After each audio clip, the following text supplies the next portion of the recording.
1967 yılında Daimler-Benz, Mengerler Ticaret ve Has Otomotiv ortaklığında kurulan Otomarsan, 1968 yılında efsane otobüs O302 üretimini gerçekleştirerek Türkiye'deki faaliyetlerine başlamıştır. O302 ile Türkiye otobüsçülük tarihinde önemli bir başarı elde eden firma, yatırımlarını büyüterek 1984 yılında Aksaray'da kamyon üretimine başlamıştır. Kamyon üretiminde de başarı elde eden firmanın en büyük hedefi, Türkiye'yi bir üretim üssü haline getirip yurt dışına açılmaktır. Bu hedef ve vizyon ile ürün çeşitliliğini arttırarak yeni model araçlar için kollarını sıvamıştır.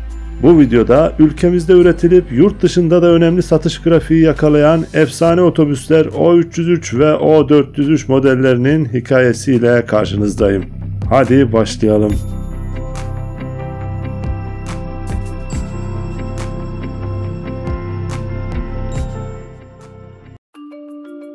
Otomarsan ilk 10 yıl boyunca pazarda sadece O302 modeliyle rekabet etmişti. Otobüsçüler arasında bir efsane haline gelen model o kadar tutmuştu ki pazar payı %90'lara ulaşmıştı. Aynı dönemde onu fazla zorlayacak bir rakip de çıkmadığından küçük makyajlar dışında otobüs hep aynı kalmıştı. Ancak 10 yıl otomotiv sektörü için çok uzun bir süreydi. Artık yenilenme vakti gelmişti. Ayrıca rakip firmaların ciddi atakları vardı. Rekabet artmış, seçenekler çoğalmaya başlamıştı. Bu nedenle daha gelişmiş ve daha modern bir otobüsün hazırlıklarına girişildi. Önce 1978'de konstrüksiyonu tamamen Otomarsan'a ait olan O302S pazara sürüldü. Ardından O303 adı verilen otobüsün bir prototipi hazırlandı. Fakat tam seri üretimine geçilecekken pazara sunulan rakip bir otobüs markası piyasadaki tüm dengeleri alt üst etti. Piyasaya sürülen bu otobüs 1987 yılında Temsa tarafından üretilen Mitsubishi Marathon'du. Yekpare ön camı ve yüksekliğiyle çok daha gösterişli görünen bu araç otobüsçülerin aklını çelmişti. Mercedes-Benz markası olarak bu yarışın gerisinde kalmak düşünülemezdi. O günlerde fabrikada Çetin Aksür'ü ziyarete gelen bazı otobüs sahipleri sohbet arasında net bir mesaj vermişti. "Çetin Bey, eğer maraton otobüsü dışında başka türlü bir otobüs yapacaksanız hiç yapmayın. Artık standart bu," demişlerdi. Beklenmedik gelişmeler seri üretime 3 ay kala tüm planların bozulmasına neden olmuştu. Bunun üzerine O303'ün lansmanından vazgeçilerek sıfırdan yepyeni bir otobüs için çalışmalara başlandı. Proje büyük bir gizlilik içinde yürütüldü. Aracın yol denemeleri gece yarıları gizlice yapıldı. Davut Paşa'nın sınırlı imkanları yeni otobüs için sonuna kadar zorlandı. Aylar süren hummalı bir çalışmanın ardından nihayet Ağustos 1987'de O303 görkemli bir lansmanla pazara tanıtıldı. Bu öncekilerden çok farklı ve modern taşımacılığın gereklerini yerine getiren bir otobüstü. Daha uzun ve daha yüksekti. Üstelik bir mutfak, tuvalet, koltuk arkası, minik masa, ayarlanabilir ayak dayama yeri gibi albenisi olan birçok yeniliğe sahipti.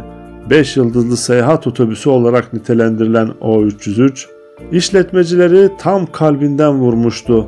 280 beygir gücünde 2300 devir saatli güçlü bir motora sahipti. O303'ü Mercedes-Benz Türk'ün tarihi içinde özel kılan esas özellik ise firmanın Avrupa'ya açılmasında başrol oyuncusu olmasıydı. 1980'li yıllar Otomarsan'ın ihracat performansı açısından sorunlu yıllardı. Orta Doğu pazarı daralmıştı, iç pazar ise son derece dengesizdi. Şirketin bu dalgalanmalardan kendini koruyabilmesi için ihracatını arttırması gerekliydi. Otobüsün ana pazarı olan Avrupa'ya açılma düşüncesi ise Mannheim'daki fabrikanın kötü etkileneceği endişesiyle Almanya'daki Mercedes-Benz yönetimi destek vermiyordu. Diğer taraftan Almanya'da üretilen otobüsler kaliteli fakat pahalıydı. Bu nedenle Mercedes-Benz pazar kaybediyordu. Türkiye'de daha makul üretim yapma imkanı varken bu olanağı Avrupa pazarı için kullanmamak ciddi bir çelişki yaratıyordu. Her iki tarafı da memnun etmenin oldukça zor göründüğü bu ortamda çözüm kendiliğinden gelişti. Mercedes-Benz'in İsviçre'deki otobüs satış müdürü Robert Jeter bir toplantı için geldiği Mannheim fabrikasında yol kenarında park etmiş bir otobüs fark etti. Bu otobüs Mannheim'da üretilenlere benzemiyordu. Aracı yakından inceleyen Jeter, bu yeni 303'ün Türkiye'de yapıldığını ve test için gönderildiğini öğrendi. Hiç de kötü görünmeyen aracın Almanya'da üretilen pahalı otobüslerin yanında daha hesaplı alternatif olabileceğini düşündü. Jeter hemen randevu alıp İstanbul'a geldi ve üretimi bizzat yerinde inceledi.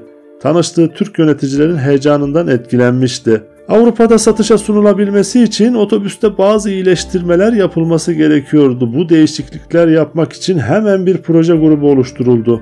Birkaç ay içinde otobüs hazır hale getirilmişti. Bu sırada Almanya ile görüşülerek otobüsün deneme amacıyla İsviçre pazarına sunulması yönünde onay alındı. Otobüsün kendini kanıtlamaması halinde Avrupa defteri Türkiye için tamamen kapanacaktı. Jeter'ın önerisiyle önce transfer, daha sonra Turismo adı verilen O303 ilk olarak 1990'da İsviçre'deki Omnibus 90 fuarında sergilendi. Mannheim kalitesinde ama daha hesaplı bir otobüs alma fikri herkesin ilgisini çekmişti.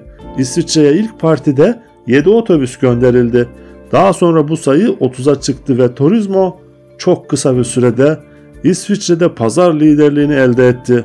Aynı otobüs Türkiye'de de O303 Europa adıyla büyük başarı kazandı. Bu otobüs bir bakıma şirketin yazgısını değiştiren, yıllardır nasıl çözümleneceği bilinmeyen bir sorunun yoluna girmesini sağlayan bir dönüm noktası oldu. O303 Europa'dan kısa bir süre sonra piyasanın talepleri doğrultusunda daha modern görünümlü, daha ekonomik ve konfor olarak yüksek beklentileri karşılayabilecek bir otobüs geliştirilmesi için çalışmalara başlandı. Bu otobüs 1992 yılında Avrupa'nın en önemli ticari araç fuarı olan Uluslararası Otomobil Fuarı'nda sergilenecekti. Sorun, fuara sadece bir yıl kalmış olmasıydı. Bu kadar kısa zamanda yeni bir otobüs geliştirmek imkansız gibi görünse de Otomarsan ruhu bir kez daha devreye girdi ve kurulan ekip imkansızı yapmak için işe koyuldu. Bir yılın ardından fuara sadece birkaç gün kaldığında dahi hummalı çalışma devam ediyordu. Zaman olmadığından Hanover'a karayolundan götürülecekti. Otobüs 20 kişilik bir ekiple yola çıktı. Hanover'a vardıktan sonra ekip üyeleri tarafından lastik dişlerine varıncaya kadar temizlenen araç fuar alanına geldiğinde sanki helikopterle getirilmiş gibi pırıl pırıl parlıyordu. O304 Avrupa'daki ismiyle O340 fuarda son derece başarılı oldu. İsviçre'den sonra Hanover'da da rüştünü ispat eden Türk otobüsü Avrupa vizesini artık almıştı. Almanya, Fransa, İsviçre, Avusturya ve Belçika Paris için sıraya girmişti. Birçok uluslararası ödüle layık görülen O304 iç pazarda da sevilen ve aranan bir otobüs oldu. Mannheim'dan evvel Euro 1 motoru kullanan O304 340 beygir gücünde bir motora sahipti. Aynı zamanda Türkiye'nin ilk yeşil motorlu şehirler arası otobüsüydü. Mercedes-Benz Türk Avrupa'ya ilk kez 1990 yılında O303 otobüsüyle adım atmıştı. Hemen ardından gelen O304 ile de 1992 yılında Avrupa'nın kilidini açtı. Her iki araçta Türk otobüsünün rüştünü ispat etmişti. Bu tarihlerden sonra Made in Germany ibaresi yavaş yavaş Made in by Mercedes sloganına dönüşmüştü. Mercedes-Benz Türk'ün kabuğunu kırıp farklı bir aşamaya geçtiği örneklerden biri de Hoşdere Otobüs Fabrikası'nın devreye girmesiydi. Davutpaşa'da her açıdan üretim imkanlarının sınırlarına ulaşmış bir fabrikadan dünyanın en modern otobüs fabrikası olarak nitelendirilen bir tesise taşınmak, Mercedes-Benz Türk için sadece bir kapasite artışı konusu değil, aynı zamanda yerelden globale geçiş yolunda atılmış önemli bir adımdı. Üretim lisansı alınan O403 modelini istenilen kalite ve özelliklerde Davutpaşa'da üretme şansı yoktu. Mercedes-Benz Türk artık kabına sığmıyordu. Hoşdere Otobüs Fabrikası açılmasına mütakiben Türkiye yollarında efsaneleşen O403 üretimine başlanılmıştı. O403, Mercedes-Benz'in uzun yol otobüsü olarak O304'ten bayrağı devralmıştı. Türk insanı tarafından çok sevilen bu otobüs rakiplerine büyük üstünlük sağlamıştır. Yollarda 10 otobüsten 7'si O403'tü desek abartmış olmayız. O403'ler SHD ve RHD adlı iki modeli vardır. SHD'ler RHD'lere oranla daha yüksektir. Ayrıca 2005 model 403'ler hariç SHD'ler V8 motor, RHD'ler ise V6 motor kullanmaktadır. 2005 model 403'lerde ise güçlendirilmiş sıralı sistem 6 silindir motor vardır ve eski V8 motordan 40 beygir daha güçlüdür. Rahat ve ergonomik koltukları, ferah yolcu kabini, 2 adet televizyonu, DVD, VCD, CD, MP3, radyo ve kaset çalardan oluşan multimedya sistemi ile yolcularına keyifli ve konforlu seyahat etme fırsatı vermiştir. Avrupa'da da büyük başarı elde eden 403'ler kendisinden sonra bayrağı daha da yukarı taşıyacak olan Trabaga'ya devretmiştir. Mercedes-Benz'in ülkemizde 302 ile başlayan serüveni günümüzde de dünya standartlarında kamyon ve otobüs üretimiyle devam etmektedir. Bir videomuzun daha sonuna geldik. İzlediğiniz için teşekkür ederim. Bu ve buna benzer videoları seviyorsanız lütfen kanalıma abone olarak beni destekleyiniz. Sağlıcakla kalın, mutlu kalın.